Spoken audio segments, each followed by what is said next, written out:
안녕하세요. 놀이TV 이상호입니다. 2024년부터 초등학교 1, 2학년 아이들이 바뀐 교과서로 공부합니다. 학교에서 놀이가 점점 강조되는 이유는 뭘까요? 제가 이야기를 안 할 수 없겠죠. 이걸 이해하기 위해서는 교육과정이 어떻게 변해왔는지 전반적으로 살펴볼 필요가 있습니다. 놀이TV 우리나라는 해방 이후에 지금까지 교육과정을 전체적으로 7번 바꾸고 이후 개정연도를 앞에 넣어서 2007 개정, 2009 개정, 2015 개정 교육과정이라고 합니다. 이번에 바뀐 교육과정도 7차 교육과정의 2022년 개정판입니다. 즉 7차 교육과정의 큰 틀을 유지하고 있는 거죠. 4차 교육과정 이전까지는 놀이에 주목하지 않았습니다. 오히려 놀이가 공부를 방해한다고 여겼죠. 제가 1983년 교사가 되었을 때 학교에서 놀이를 가르치는 걸 이해하지 못하는 사람들이 많았습니다. 당시 선배 교사나 교장 선생님이 선생님이 애들한테 공부 안 시키고 놀게 해? 라고 문제 삼기도 했습니다. 학교는 공부하는 곳이란 생각이 지배적이었죠. 당시 상황을 보여주는 재미있는 기사가 있습니다. 교과서에 실린 놀러 간다는 표현을 두고 논란이 되자 이 구절이 놀이 문화를 강조하는 게 아니라고 주장합니다. 이런 상황에서 저처럼 놀이를 가르치는 교사는 취재의 대상이 되기도 했습니다. 요즘처럼 학교에서 놀이를 가르치는 걸 보면 아마 깜짝 놀라 뒤로 자빠질 일이겠지요. 그러나 4차 교육과정을 기점으로 점차 놀이에 대한 생각이 바뀝니다. 이 시기에 영향을 끼친 두 가지 요인이 있습니다. 첫째로 놀이가 교육의 일환이라는 생각이 싹 트기 시작합니다. 1980년대에 접어들면서 우리나라의 경제가 발달하고 맞벌이 부부가 많아지게 됩니다. 그러면서 어린이집, 유치원이 대폭 늘어납니다.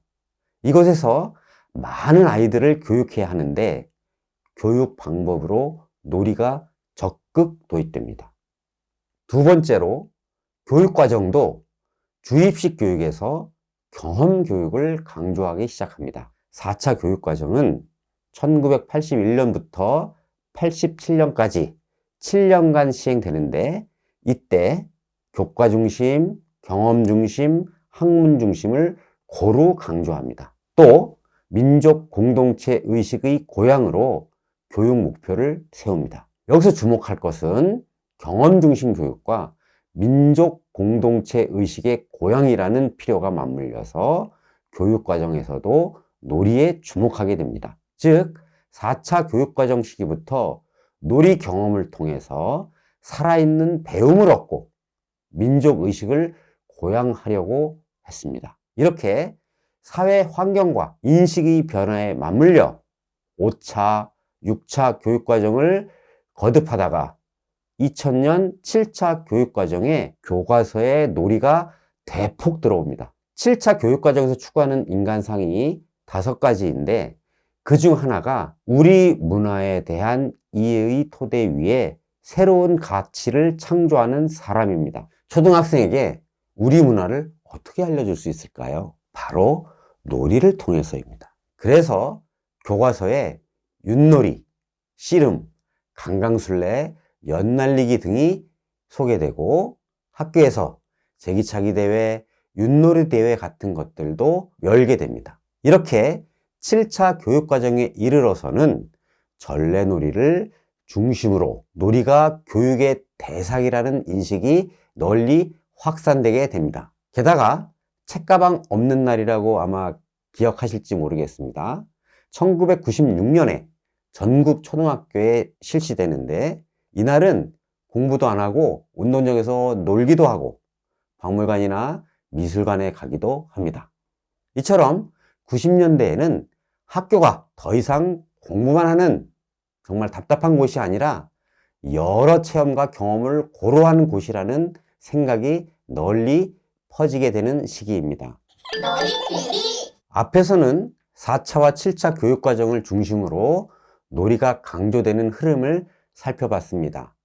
그런데 교육과정을 유아부터 초, 중, 고등으로 보면 놀이는 특히 유아나 초등 과정에 집중되어 있습니다. 유아는 2019 개정 누리과정으로 바뀌면서 놀이 중심 교육과정을 시행하고 있습니다. 그리고 이번 2022년 개정이 적용되는 초등학교 1학년, 2학년 교육과정에서 놀이가 더욱 강조됩니다. 교과서를 한번 볼까요? 교과서에 놀이를 강조하게 된 가장 결정적인 계기는 1, 2학년에 통합교과가 도입된 것입니다. 바른 생활, 슬기로운 생활, 즐거운 생활 들어보셨죠?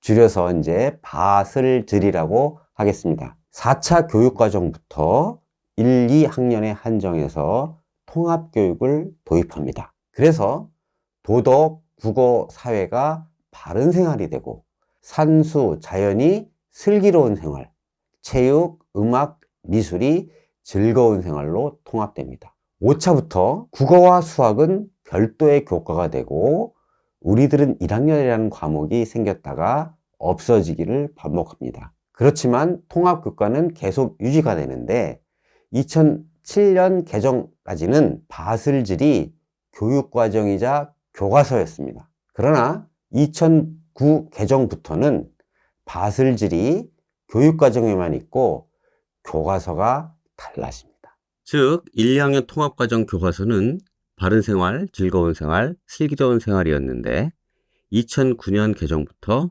학교, 봄, 가족, 여름, 우리나라, 가을, 이웃, 겨울 등 주제별 교과서로 바뀝니다. 이렇게 도입된 주제별 교과서는 2015 개정에 한 번 더 봄, 여름, 가을, 겨울로 통합됩니다. 그리고 이번 2022 개정부터는 학교, 사람들, 우리나라, 탐험, 나, 마을, 세계, 자연이 됩니다. 놀이TV 그렇다면 2022 개정은 무엇이 달라졌을까요? 교육부에서 발표한 2022년 개정 교육과정 총론 주요 사항을 보면 1, 2학년군의 가장 큰 변화는 두 가지입니다.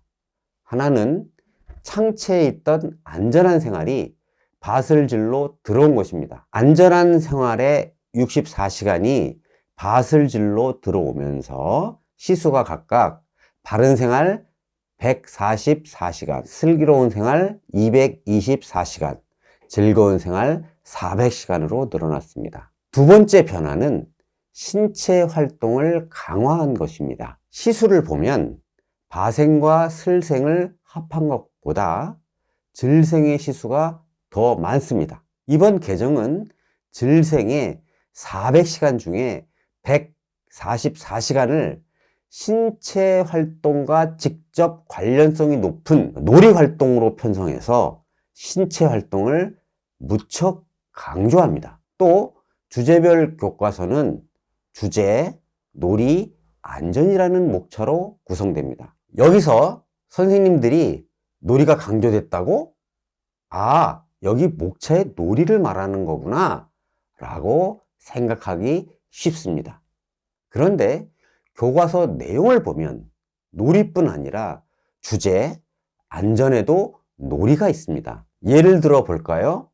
1학년 1학기 우리나라 교과서를 보면 주제에 우리나라 명절을 소개하는 단원이 나오는데 여기에 윷놀이, 팽이치기, 연날리기, 강강술래가 나옵니다. 2학년 1학기 세계 교과서에도 세계의 장난감이라는 주제로 샤가이, 틱택토, 캔다마가 나옵니다. 이 주제로 수업을 하려면 놀이를 해야 하는 거죠. 안전은 어떨까요? 1학년 1학기 학교 교과서를 보면 안전하게 놀아요 단원이 나옵니다. 놀이와 연결해서 안전을 배우는 거죠. 2학년 1학기 자연 교과서에도 자연에서 발생하는 안전사고를 대처하는 역할놀이가 나옵니다.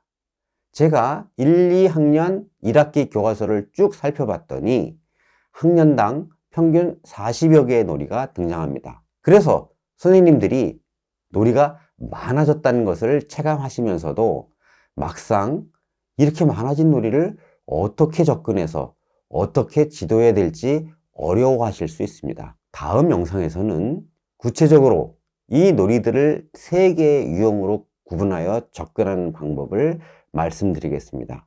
놀이TV 교육과정에서 놀이를 강조한다고 해서 실제로 아이들이 정말 많이 잘 놀게 되었을까요? 안타깝게도 그렇지 않습니다. 왜 그럴까요? 제가 2002년도에 초등학교 교과서 속 민속놀이 실태와 문제라는 석사 논문을 썼습니다. 여기서 실제 학급에서 놀이 운영이 잘 되지 않는 원인을 분석했는데 간단하게 3가지만 말씀드리겠습니다.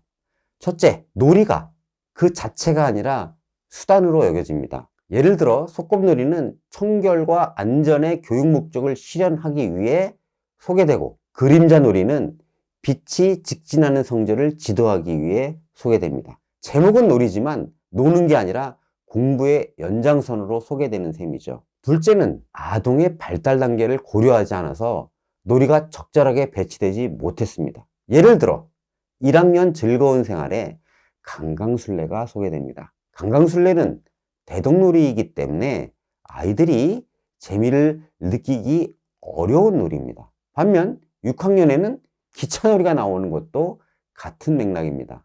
이렇게 실제로 놀이가 이루어질 조건들이 고려하지 않는 교과서 놀이는 소개에 그치게 됩니다. 셋째, 교사가 놀이에 대한 이해가 너무 없습니다. 논문을 쓰면서 전국의 106명의 교사에 대해 놀이 인식 설문조사를 했는데 교과서에 놀이가 많이 나와도 지도하지 않는 이유가 무엇입니까?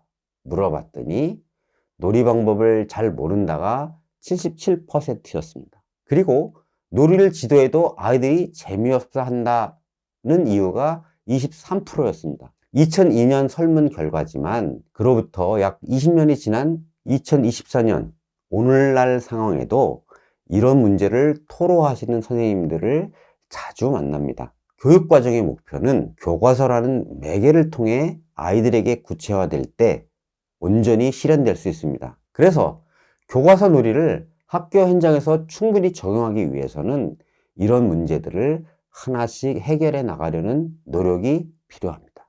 놀이TV 교육과정의 개정은 교육 전반의 틀을 바꾼다는 것이기 때문에 아주 큰 일입니다. 심지어 이번 개정에서 놀이를 강조합니다. 오랫동안 놀이 중심 교육을 실천해온 저로서는 매우 반가운 일입니다. 놀이 전문가로서 어려움을 겪고 있는 선생님들, 학부모님들에게 도움이 되고자 열심히 이 영상을 만들었으니 좋아요, 구독, 알림 설정 부탁드립니다. 다음 편에서는 구체적으로 1, 2학년 교과서에 실린 놀이를 어떻게 이해하고 또 가르쳐야 하는지 말씀드리도록 하겠습니다. 혹시 궁금한 점이 있으면 댓글 달아주세요. 감사합니다.